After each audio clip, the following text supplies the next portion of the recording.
afternoon. I'm Elizabeth Thatcher. I'm your new teacher. I'd like to talk about what I expect from you. I expect you to pay attention when I'm speaking. I expect you to raise your hand when you would like to speak.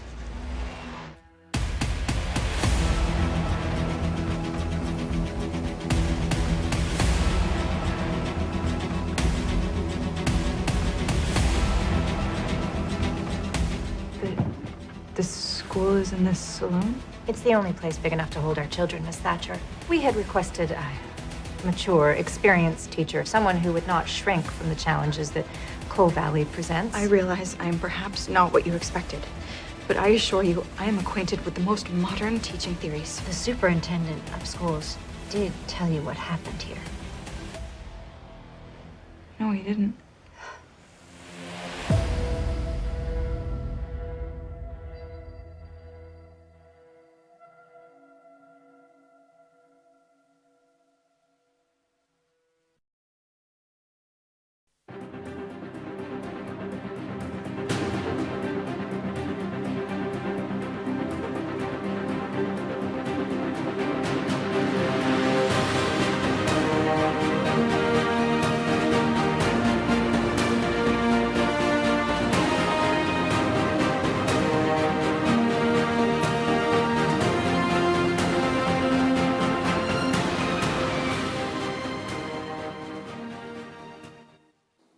Very good afternoon and welcome to today's edition of Market View. It is 2 p.m. Central African Time, and today's agenda, we want to look into a very significant step forward for small and medium enterprises in the Kingdom of Eswatini. The government has embarked about 300,000 emalangeni to support 20 SMEs. This is in a bid to attain the Ingelo certification scheme, a crucial market access certification, which is obviously aimed at providing capacity building as well as promoting quality inclusion. Now, what is the ultimate goal? It is to enable SMEs to place their products in formal markets as well as to try and mainstream retail shops. And our business journalist, Nelsiwe Ndlangamandla, sat down with Mluleki Dlamini, who is the Director of Small and Medium Enterprises at the Ministry of Commerce, Industry and Trade, to unpack what this certification entails as well as its potential impact. We are going to delve into that as well as get into what the markets are telling us today with the indices that are positing today. Sanele Sibia is going to join us for that last segment, which is our market analysis. Stay with us here on Market View, the Monday edition. Let's start the show by looking at the business news of the day.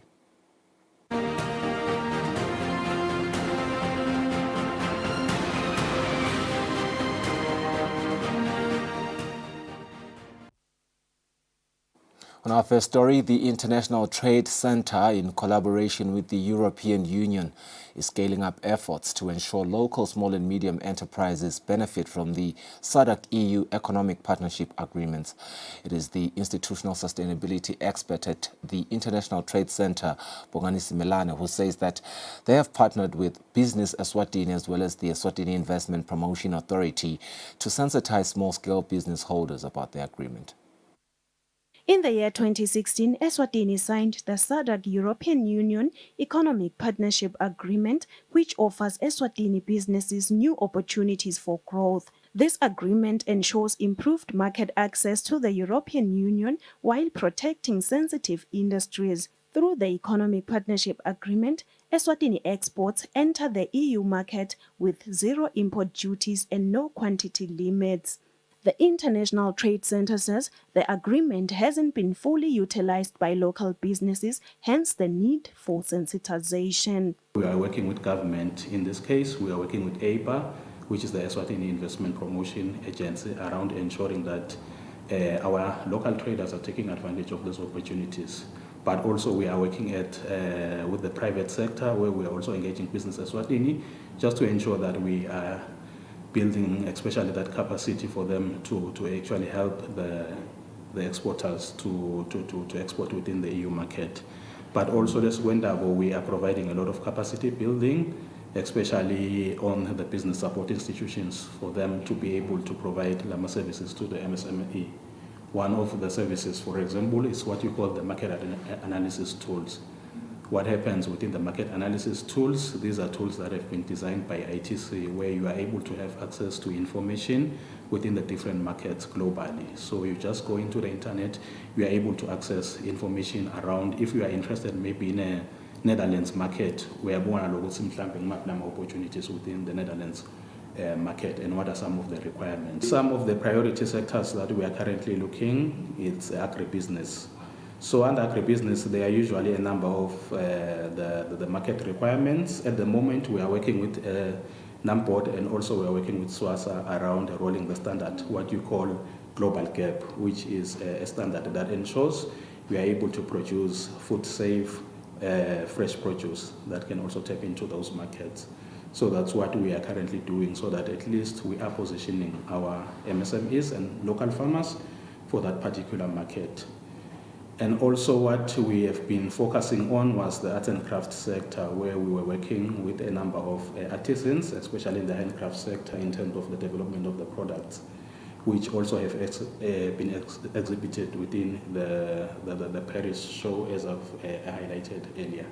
The International Trade Center says products from Eswatini under the agreement get duty-free, quota-free access to the EU, Africa's largest trading partner, with a market of nearly 500 million people. Local businesses can also source inputs from other SADC Economic Partnership Agreement member states to boost their production.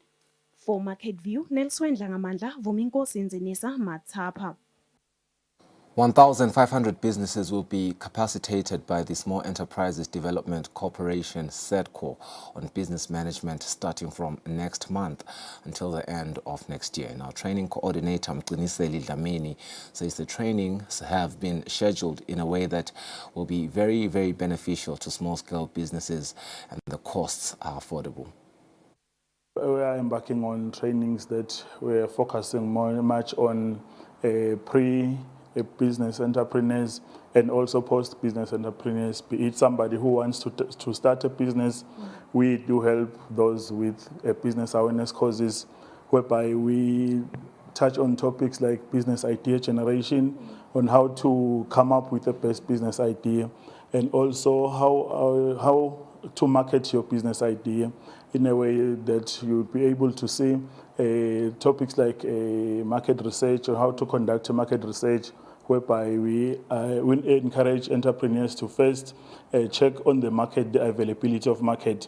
Is there a market for your product, so that you can be able to know how much units to produce and how and when to produce those units, so that it can be all your actions can be led by the market.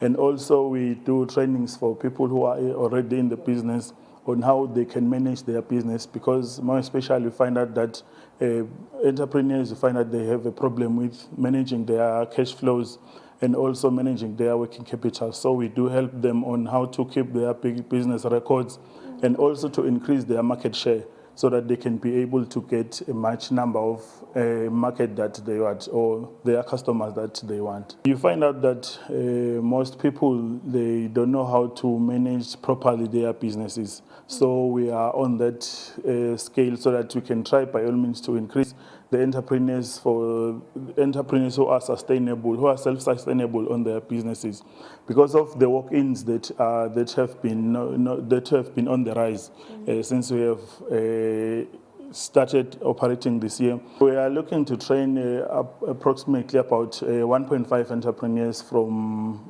beginning on November till November next year.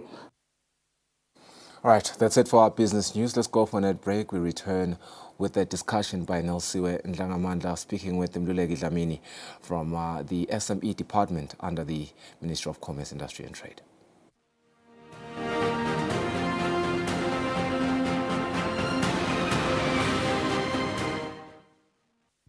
Hi, I'm Golda. I work here at the IMF. Our aim is to provide the best possible advice on economic policy to our member countries, helping them to create conditions so everyone prospers from economic growth. One question our economists are always getting: how can we reduce poverty and foster inclusive growth? There are a few ways to think about it. Some say the government should be heavily involved in the economy, with regulations to keep people safe and high taxes that fund and support a healthy, well-educated and inclusive society, even if it's at the expense of higher growth. Others believe that the government should have little or no part to play in the economy. Lower taxation means more money in everyone's pockets. More individual freedom, they say, means more economic growth overall. But maybe there's a target we all could be shooting for: the best policies on inclusion and growth. Essentially, inclusive growth is about making the economic pie bigger and sharing those slices more widely.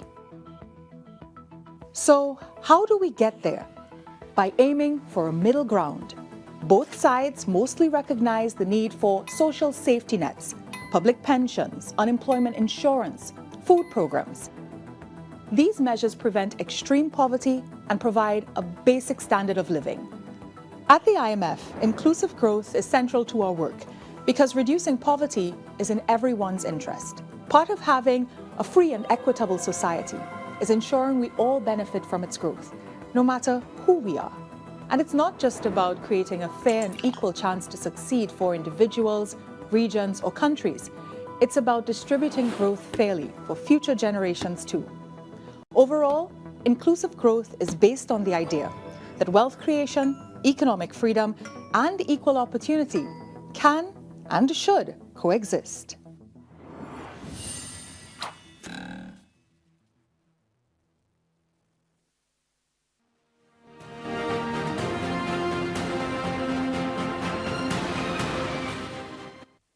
Welcome back. You're still watching Market View, the Monday edition. Let's get into our Enterprise Watch now, with government spending about 300,000 in Malangeni supporting 20 small and medium enterprises. This is to get Ingelo certification scheme. It is a market access certification scheme which desires to provide capacity building as well as quality inclusion, thereby enabling small and medium enterprises, products, formal markets, as well as mainstream retail shops. Our business journalist Nelsiwe Ndlangamandla had a conversation with the Director of Small and Medium Enterprises. They were at the Ministry of Commerce, Industry and Trade to fully understand this certification scheme. I beg your pardon. Good afternoon, Director. Welcome to the show. We saw the Minister for Commerce, Industry and Trade, Honorable Mangoba Khumalo, last week launching the Ingelo certification scheme, which I believe will come as a relief, especially for small and medium enterprises. I want you to tell us about the kinds of products that are under this scheme. I know that coffee is one of them. Businesses that are mainly under this program are those that produce ice cream, peanut butter, and we've seen also that do emasi and also cheese, and also liquid soap. So basically those are the businesses that are mainly there, and also chili sauce as well, that will form part of the pilot under the 20 businesses that will currently benefit from the scheme so far. It's food. It's food, mainly food. Yes. Yeah, it's mainly food, because what we've seen that there is this challenge that when we want to trade these products, we find that we do not have the guarantee that it is safe to consume. Briefly tell us, Director, why the Ministry of Commerce, Industry and Trade, working with SWASA, has decided to come up with this certification scheme. Thank you very much. Maybe one would start off by indicating that we developed this Ingelo certification scheme due to the fact that we see that a lot of our products that are manufactured by MSMEs in the country are traded informally.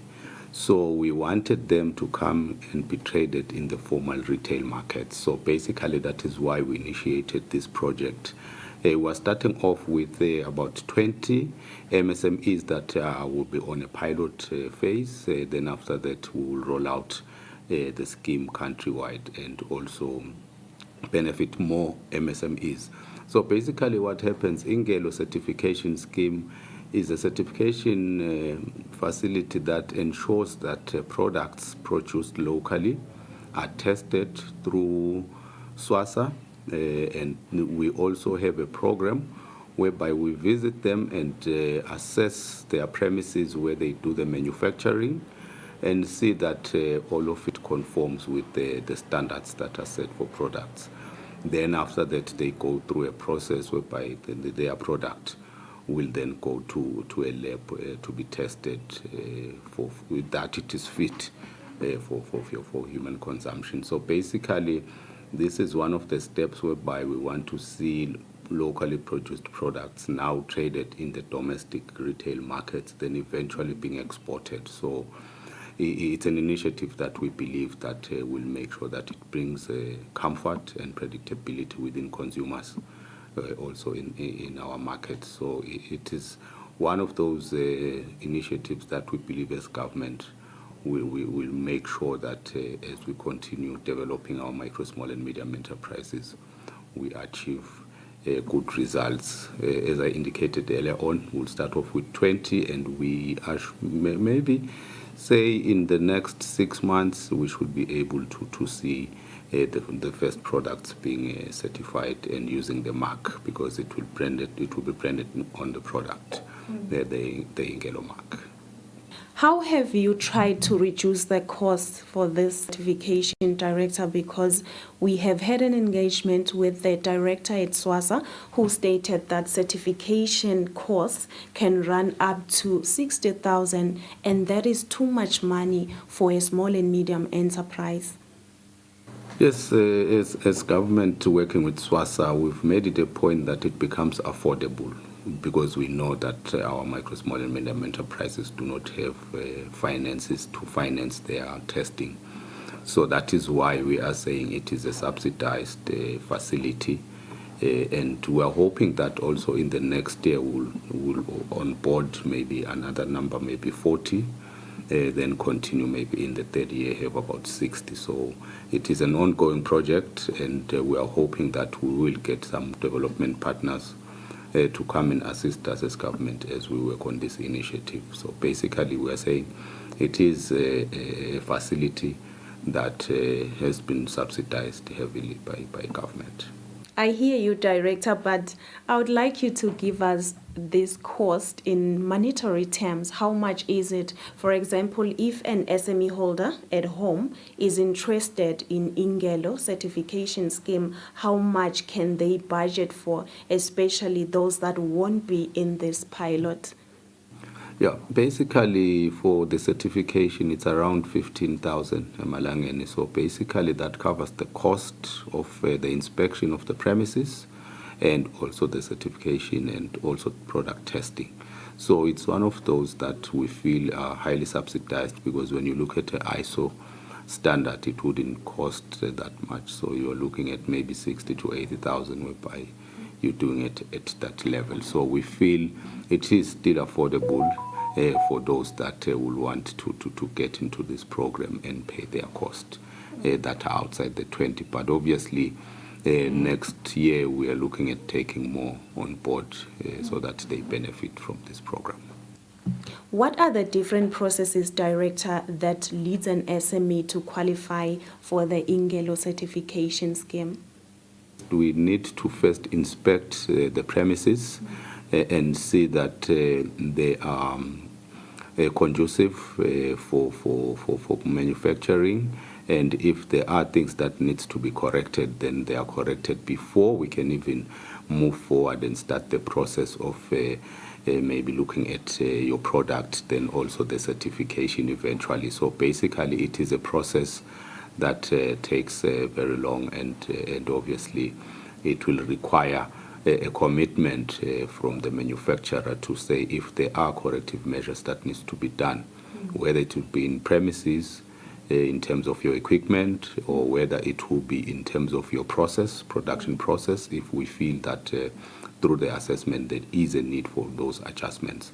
So if that is done, then eventually the mark will then be issued, then the product can benefit out of the scheme.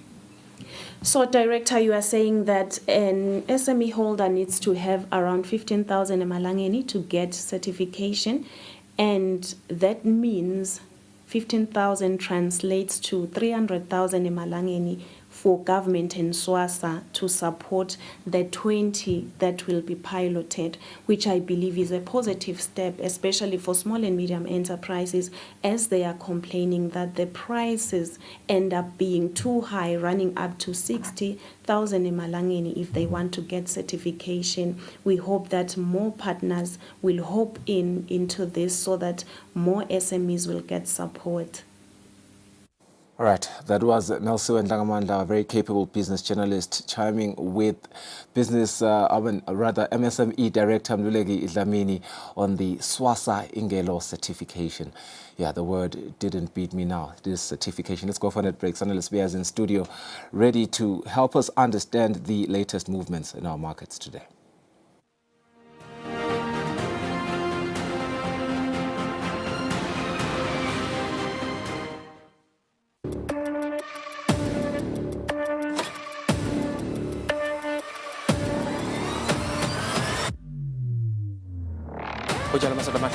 sabatandi ukuthi njengalokhu vile sive sitikhulume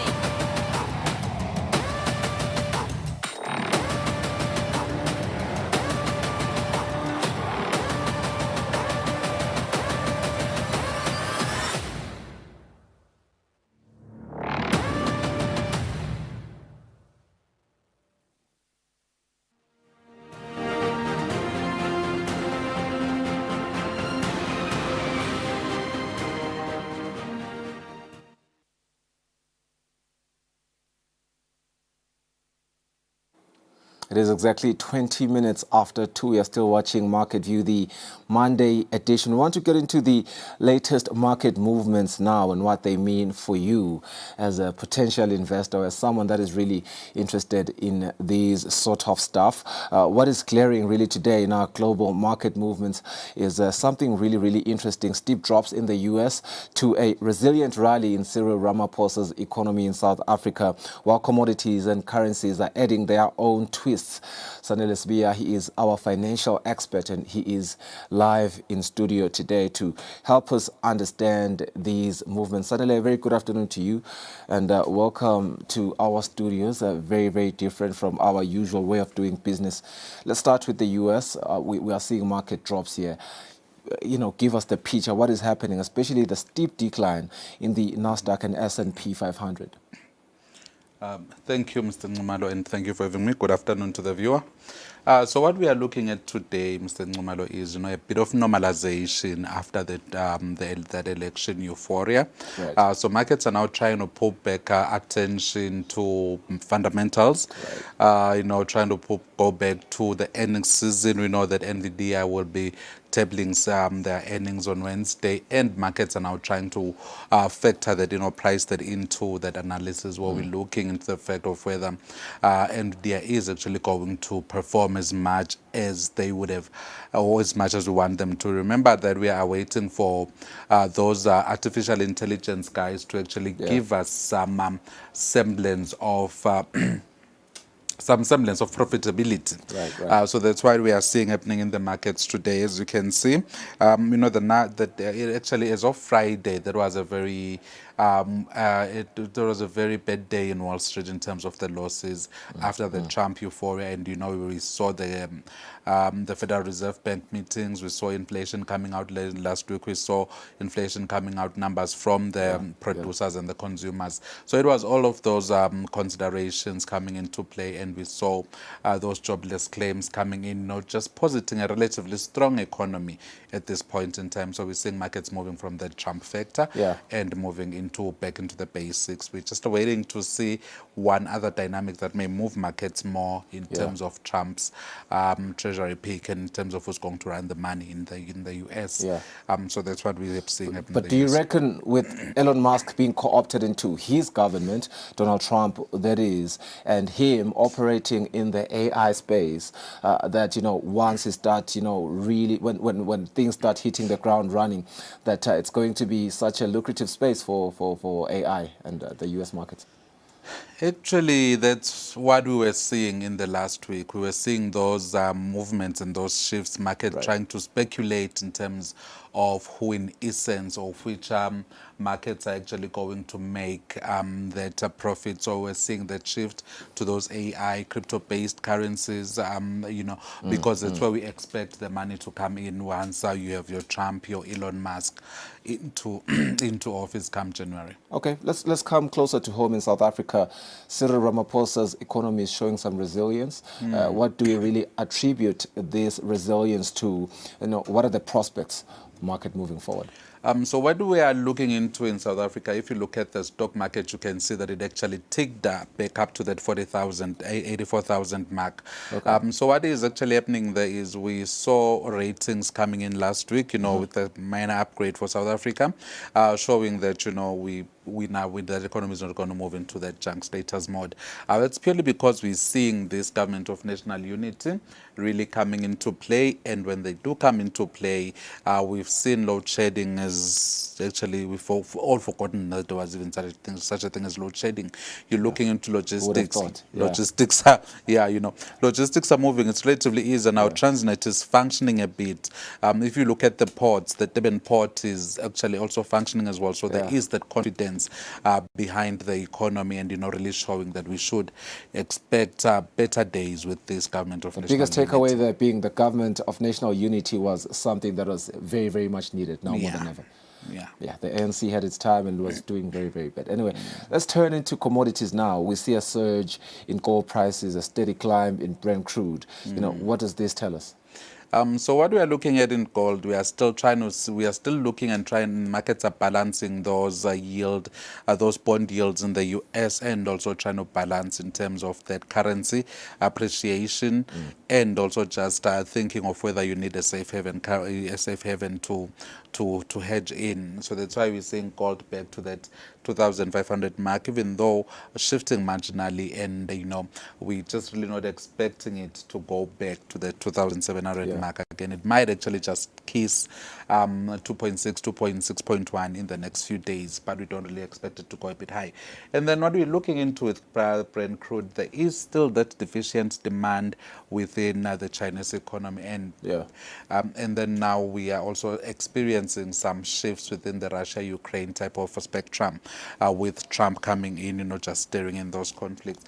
But those are conflicts that are not going to affect the economy much, because we've already seen the sanctions and everything. So right now, the only thing that could work is going back to the status quo in terms of that impact in the markets. Now, how does that now impact into global trade and inflation? So right now, what markets are looking into is how Trump is actually going to, how is he going to handle that whole thing, right? If indeed he's going to end it, and what type of exit plus strategy is going to present to both parties, right? So if it escalates, because right now we know that Trump, President Biden, in his lame duck months, has actually allowed Ukraine to use American manufactured weapons to strike deep into Russia right now. So we're seeing those tensions, and that somehow brings in those geopolitical uncertainties. Quite a lot of financial and military aid invested in Ukraine by the US, and Trump is very much against that. Let's see how it all pans out. But no one country should have so much power, affecting all these indices. Currencies, Sanele, they have been very volatile. We are seeing the USD and Euro against the Emalangeni showing some stark volatility there. What does this say about, for local consumers? So in terms of that volatility that we were seeing in the currencies, remember we were just at 17.1 to the dollar last week, and now we are back there about at 18.10, even though there is that slight rebound from the numbers we were seeing yesterday, that 32%, that 0.32% increase. But still what that means is, until and unless we get a clearer footing of what the Trump presidency means, and until and unless we get a clearer footing in terms of what the government of national unity is going to do, once we start seeing the impact, probably the prices are going to go back to that 17.1, even into that 16 region. But right now the dynamics are such that the dollar is quite strong. And if we maintain this trend, we might actually see fuel prices reversing. We were just taking a breather the past few days. So we might see them reversing back up to those levels of those above breather 20. days never last anyway. We are getting used to that, and we should never get used to living such a harsh reality. But lastly, with the Eswatini markets, really interesting what we are seeing here. The index is remaining stable. Why? Why is that? We need to get people out there to invest, and we need to make it relatively easy for a Maswati to invest through automation and quite a number of other factors.